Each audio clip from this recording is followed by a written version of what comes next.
Hello, your fibrous Warren here. Hope you're well. It's been so amazing to see so many of you enjoying our Mayan topic, and the work you've been sending in is absolutely fantastic, so keep up the great work. Before we get started, I'm going to need you to grab some equipment for me. So can you get a pen and pencil, some paper, and also some colouring pencils as well? Okay, grab that for me and I'll see you back in a second.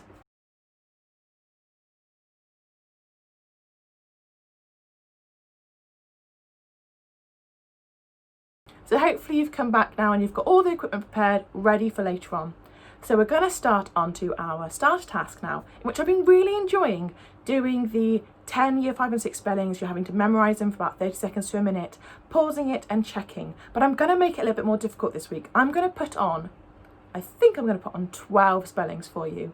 So then you're going to have to memorise those 12 spellings, pause the video, write them down, and then check them afterwards. Okay, so that's what's going to happen next. So 12 spellings, look at it for 30 seconds to a minute, pause the video, write them down. Okay, I'll see you back in a second.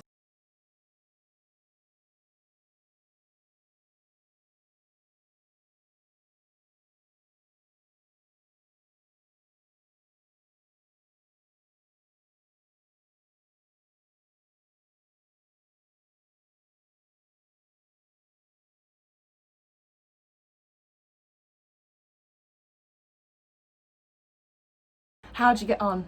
Brilliant, well done. And like I said before, practice makes perfect. So the more we do it, the better you'll get at it.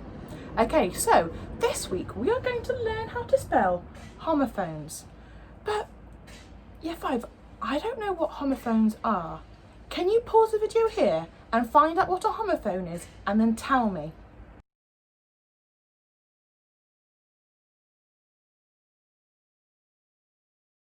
Thank you so much, Year 5. I now know what a homophone is. A homophone are words that are pronounced the same, so they sound the same when you say them out loud, but when you write them down, they are spelt differently and they have completely different meanings. How interesting. I wonder if I could find some homophones that might be lying around the house.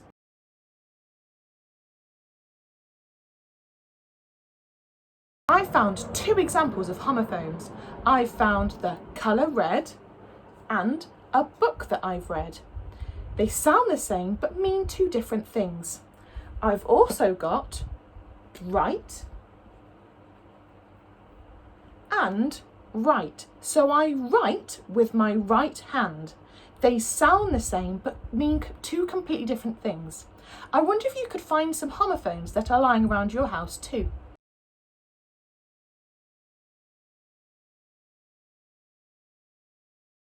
Okay, welcome back. Hopefully you found loads of different homophones around your house, or maybe even thought of a few homophones yourself. Okay, so now let's get on to our spellings for this week. So these are the spellings. It's my turn now. I'm going to read them out to you. So we have principal and principal, stationery and stationery, draft and draft, ascent and ascent, descent and descent. Okay, so now it's your turn to write these spellings down, and I'll see you back once you've done that. Just wanted a bit of a warning here that these do not have any specific spelling rule to help with learning them this week, so you're just going to have to learn them by memory. Okay, so hopefully you've written down all the spellings, and now I'm going to give you 3 different chili challenges before we get on to the tasks that you can do all week. Okay, so the first chili is, I want you just to start off by saying them out loud and looking at the different spellings. Chili 2, I want you to define each one. So I want you to look at the definitions for each homophone and how they differ. And chili 3, I want to see if you can write each pair of homophones in a sentence together. Okay, pause the video here. It's your turn now to get on with the 3 chili challenges.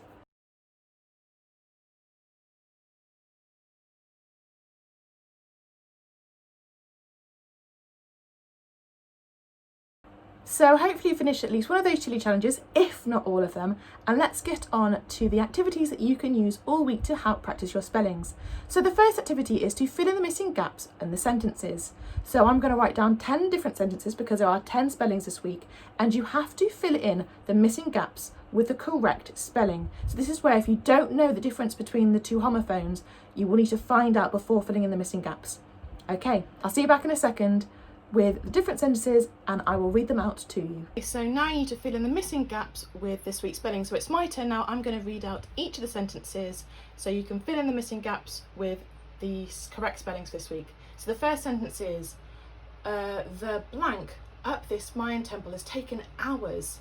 The second one, this blank was rooted in my mind. The third one, this is the first blank of my work. The fourth one, I have bought lots of blank for my pencil case. 5, yes, I blank to your plans. 6, there was a blank coming from the door. 7, the plane had begun its blank. 8, the blank is always busy with work. 9, the car was blank. And the last one, 10, a few historians would blank from this view. Okay, so pause the video here and fill in the missing gaps.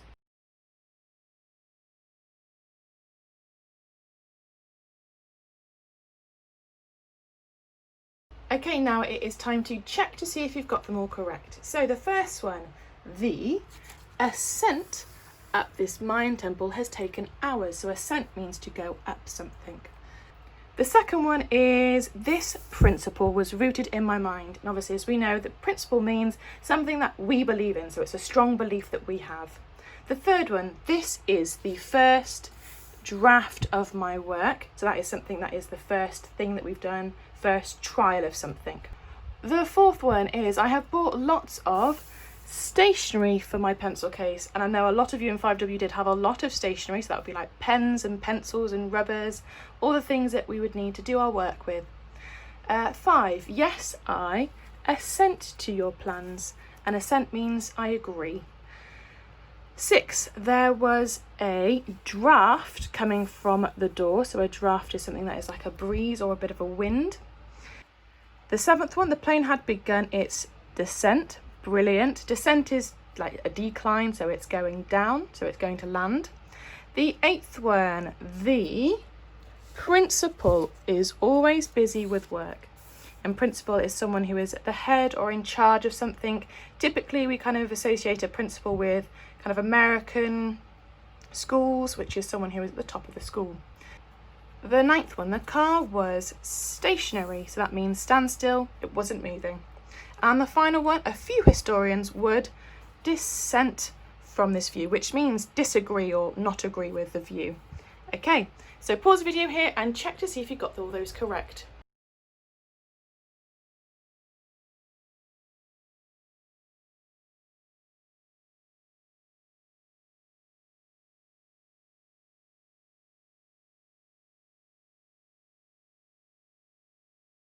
Okay, so your second activity is to draw pictures relating to each of the spellings. So for example, I'm going to show you an example using the words principal and principal and the two different types of pictures that you could use to show the differences between the two spellings. So here's my example of the two words that sound like principal and two different photos depicting the meanings.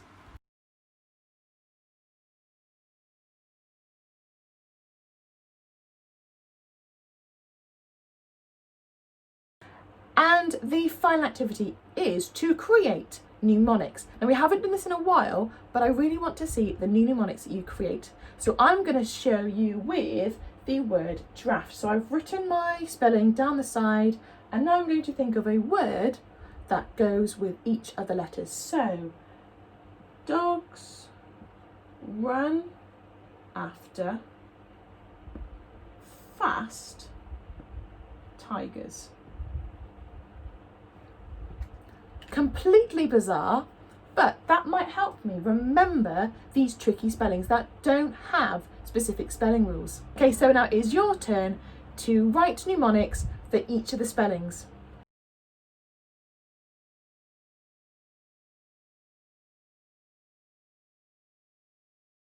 Okay, that is everything for this lesson. So you have learnt how to spell homophones, and hopefully you know the difference between these homophones here.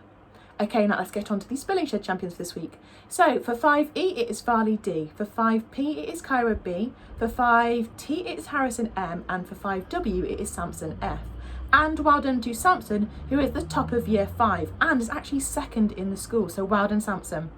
Now on to the classes. So in 4th place is 5T, in 3rd place is 5E, in 2nd place is 5P, and in 1st place is 5W. Really proud of all of you in 5W. Keep up the great work. Everyone in year 5, you've been doing amazing on Spelling Shed, so make sure you keep on logging on and practicing your spellings as well. Don't forget to follow on with all of the other videos this week, and I hope to see you all soon. Hope you have a lovely day. Bye!